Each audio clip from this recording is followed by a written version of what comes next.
Some people say that under that hat, Mike Dell has a chip in his head. Unfortunately, it's a Dorito. Good morning. It's 9 a.m. local time in Traverse City, Michigan. Time for the Sunday morning amateur social hour. This is the Smash Net that meets every Sunday morning at this time on 3935 and is sponsored by the Cherryland Amateur Radio Club in Traverse City, Michigan. This is an open net. Anyone is welcome to join. I'm Ken, W8QKP in Traverse City. Anyone wishing to join, please call now. And ATMH. DE3KOD. KFAKK. K8LMJ. W8TVC. November Sierra 8 kilowatt. K8DK. Kilo 8 Romeo Sierra Charlie. Well, we got a bunch here. I missed one right early.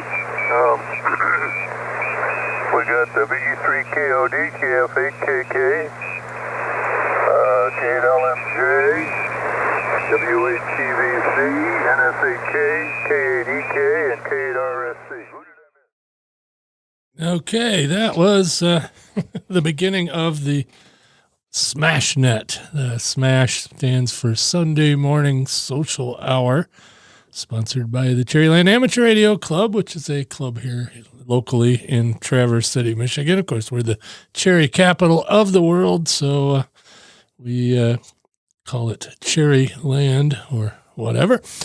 Anyway, that was an example of an 75 meter net, 75/80 meter. It's one band, but the voice portion of the band is referred to as 75, and the rest of the band, the lower parts of it, are for digital and Morse code, or otherwise known as CW, continuous wave. But the upper part is called 75, and basically that denotes voice versus anything else. But 75 meters on a Sunday morning, we start that one at 9 a.m. local time, as Ken said there. And I know all these guys because they're all pretty local. The 80 meter band or 75 meter band, whatever, it's right around 3.8 megahertz, something like that. This was at 3935 is the frequency. So if you're anywhere in the northern Midwest, you probably would be able to hear it on some days, not always. But that band stays pretty local. And what I mean by pretty local in HF or high frequency, which is really actually low frequency. I know that makes no sense, but anyway, the 80 meter band at that time of the day is somewhat local. It relies on what's known as ground wave propagation. So, but local being, anywhere kind of in the northern Midwest. The one guy there, VE3KOD, his name's John, and he's up on St. Joseph Island in Canada, but which is actually a little bit south of Sugar Island, which is Michigan. So it's in the St. Mary's River, and it's that part of the border where they zigzagged the islands there to figure out which one went to Canada and which one went to the U.S. So St. Joseph Island ended up in Canada, and Sugar ended up in the U.S., and that's really how they did it, or that's what I was told anyway. Don't know if I believe it. But anyway, it's pretty local. Usually don't get a lot of out-of-state, and usually it's pretty local, like Traverse City, Interlochen, Leelanau County, Antrim County, maybe over to Gaylord. Sometimes we get some from southern Michigan. I know when I'm in Grand Haven, I can check in usually if I have the mobile rig, mobile HF rig, which I don't carry with me normally. We used to have it in the motorhome and don't have the motorhome anymore. So, don't do that from the motorhome. But when we go camping, pretty much anywhere we'd go camping around Michigan, I could check in on that net.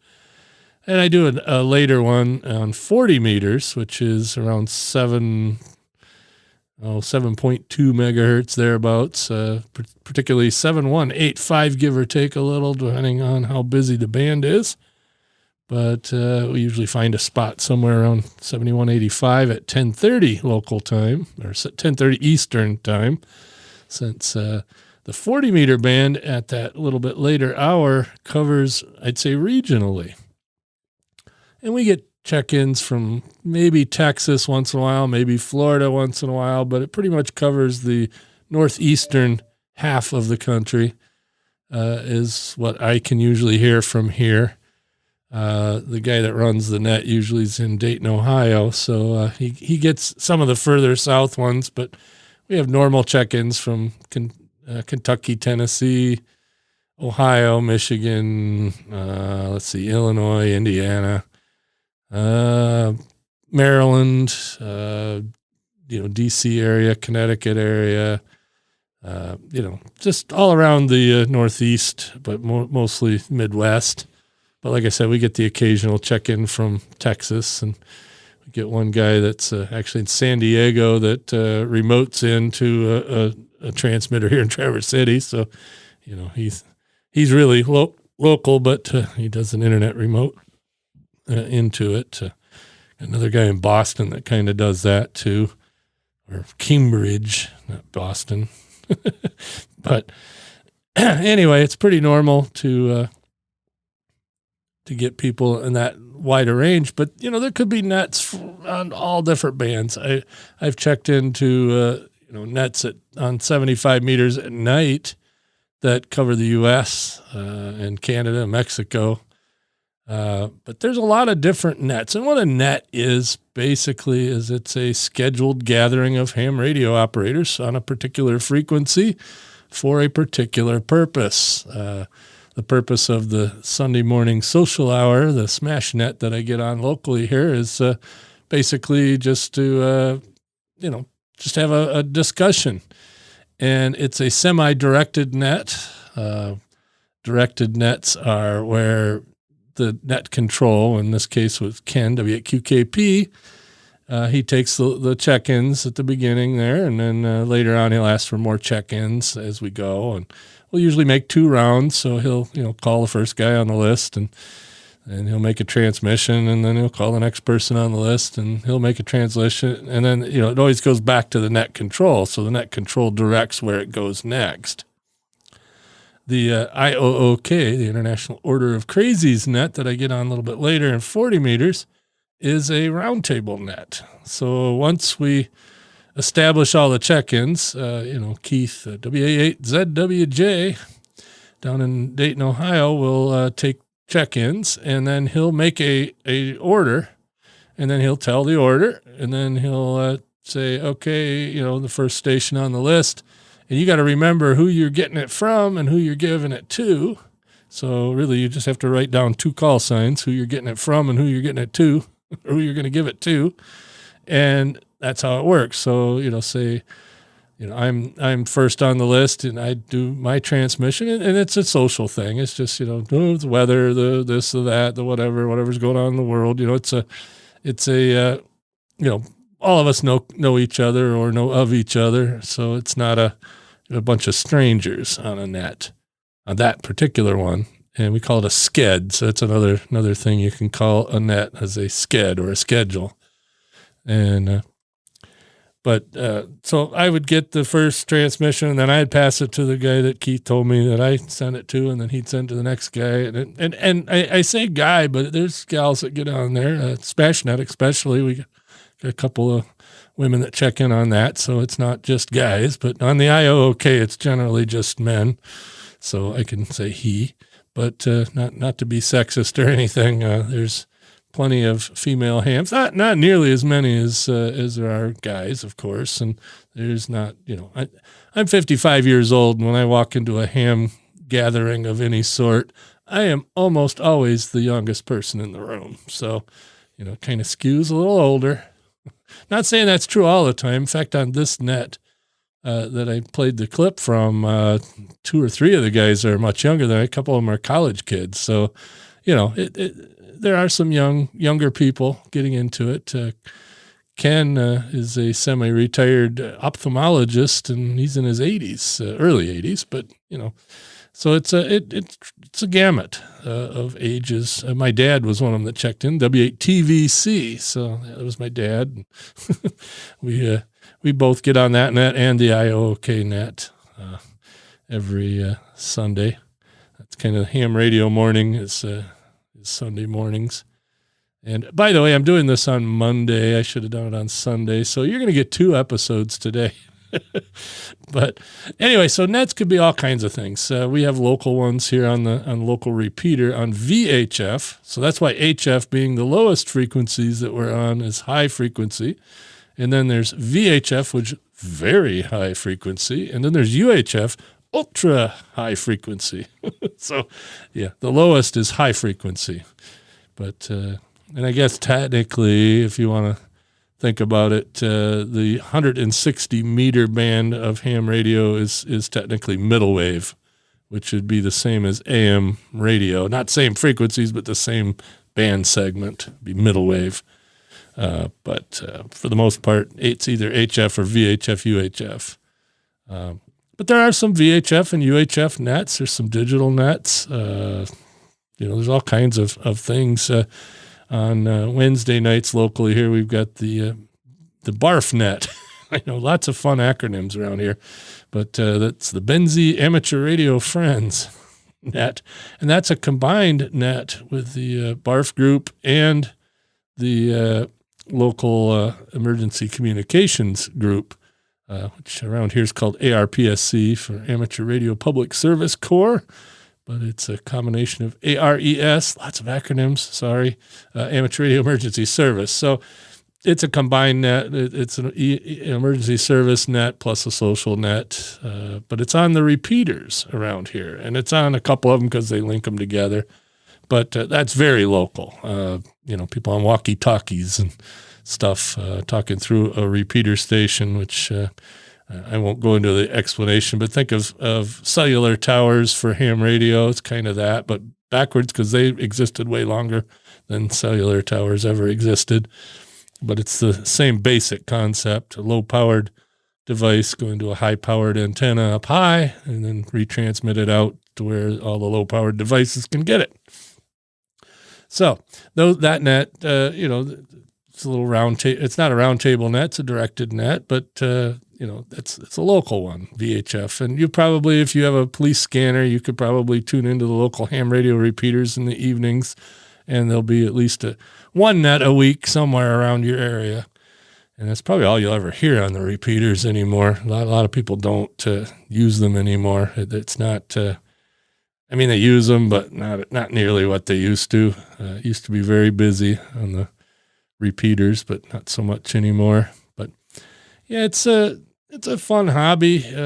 This is just one part of the hobby. This is more the fellowship, brotherhood sort of thing that goes on with ham radio. We all sort of meet up on certain times, and sometimes with emergency communications nets, it's to test out your gear and make sure that what you're using is working. But even the social nets do the same thing. But there's other highly directed nets. I check into one every once in a while called the Buzzard's Roost net, and it's a regional 75 meter net that covers more of the Midwest because it's later in the day. That propagation changes depending on time of day and where the sun is and all kinds of factors. But suffice it to say, it starts at 5 p.m., so it's pretty regional. And I'll check into that once in a while, but it's highly directed, and you only get one transmission, and you check in, and it could be 45 minutes before they call on you to make the next transmission. So, it's not something that is fast-paced. It's interesting, but it's not fast-paced.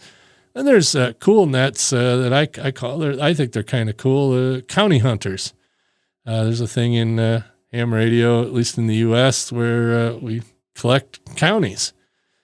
So you want to contact as many counties as you can. And what'll happen on a county hunter's net is they'll call a roll call. With all not a roll call, but they'll call up for check-ins. And when you check in, you tell them what county and state you're in, or province. And I don't know how they do that in Canada, but mostly it's going to be U.S. And you tell them where you're at. And then when it comes back around to you, you listen to the check-ins and where they're at. And you when it's your turn to check, you would to make a transmission, you will call that other county, that station in the other county. And if you two can talk to each other, then you can count that as a contact, and you can send QSL cards. That's the old way of doing it. Or you can do it on Logbook of the World or one of those other online things like that, and verify the contact. And that way you can collect however many states. There's state hunters as well, but that's easy. I've worked all the states a couple times, at least. And what used to be real fun when I was in Idaho, Idaho is pretty uncommon on the state hunters net and the county hunters nets, where I'd get just about every person trying to call me when I would get on there. So I'd be pretty busy. But, when you're say you're in Wayne County in Detroit, and you get on a county hunter's net, you're going to be making contacts, but you're not going to be somebody's contact for, I need Wayne County. It's just, there's a ton of hams in Wayne County or Kent County in Grand Rapids area or Cook County in Chicago or whatever. It's the same. But there's those kind of nets. There's also hurricane nets. They call it, and that's like when a hurricane's starting to come in, they'll call up a hurricane net, and that could last for days. And if you're a station that's helping out with the hurricane, either you're in it, or you're going to be in it, or you've just gone through it and you're back on the air and can give reports and all that. You check in with net control, and the net control can change, over time. Of course, you don't want somebody sitting there for days and hours and whatever, you probably pull a 3-hour shift or 4-hour shift, and then it switches to another station. And, when you hear on the news that, hurricane went through somewhere in Texas, and ham radio reports say, well, you don't hear it as much anymore because everybody's got satellite phones and cell phones and stuff, and those things are pretty reliable. But, when all else fails, ham radio, let's see, another interesting kind of net. I would call it a net, but maybe not. I'm trying to think. I had it right on the tip of my tongue. Oh, well. But, there's all kinds of interesting things. Oh, maritime nets. That's what I was talking about. So a lot of times, at least in the summer around the Great Lakes, there's a Great Lakes maritime net.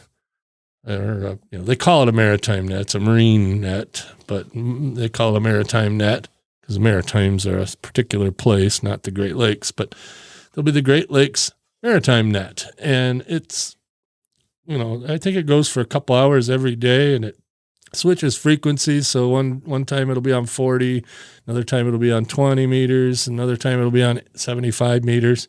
Depends on the conditions and time of day, and it's several times a day sometimes, just depending. And it's where people that are living on their boats or traveling the Great Lakes on their sailboats or their motor yachts or whatever can make contact with the world. But again, with cell phones, it's not quite as bad because, unless you're out in the middle of the lake, you're usually within cell range along the shorelines. If you're doing a lake crossing, there might be a couple hours where you're not in communication, but you never know. So, it's kind of a marine safety net sort of thing.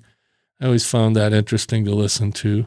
There's also aviation nets. You'll hear that not as much anymore, but you used to hear it a lot. Airplanes flying over the Atlantic. All those airplanes have HF radios in them, and those HF radios are capable of ham radio frequencies, and sometimes between their check-ins with their air traffic controller, if the pilots are hams, they'll get on an aviation net frequency and talk their way across the Atlantic. And I'm sure it's the same on the Pacific. There's also VHF frequencies for, aviation VHF frequencies. Famous one is 12345. So 123.45 megahertz on VHF AM, aviation radios. That's kind of the universal air-to-air frequency. So if you have a police scanner that does aviation, put 123.45 in one of the memories, and every once in a while you hear a couple of jets way up high talking to each other, even going across the U.S. So it's kind of the unofficial air-to-air frequency. And speaking of air-to-air frequencies, you might want to put in your scanner is 121.5. 121.5. That's the it's called guard, but it's also a beacon frequency. So if an airplane crashes, a lot of times you'll hear a beep, bleep, bleep, bleep, bleep on that frequency, because that's how they find the plane crash if it's close to you. That's the ELT, emergency location transponder. But other times you'll hear the air traffic control trying to get a hold of an airplane that they aren't really in contact with, because everybody's supposed to be monitoring guard all the time flying around. That's why airplanes have more than one radio usually. So you're supposed to be listening on guard just in case you get on the wrong frequency if you're in air traffic control. But totally not related to this. But let's see, what else about nets and schedules? I participate in a few, pretty regular on the Smash net and the IOK nets on Sunday. I get on the statewide emergency net probably once a month.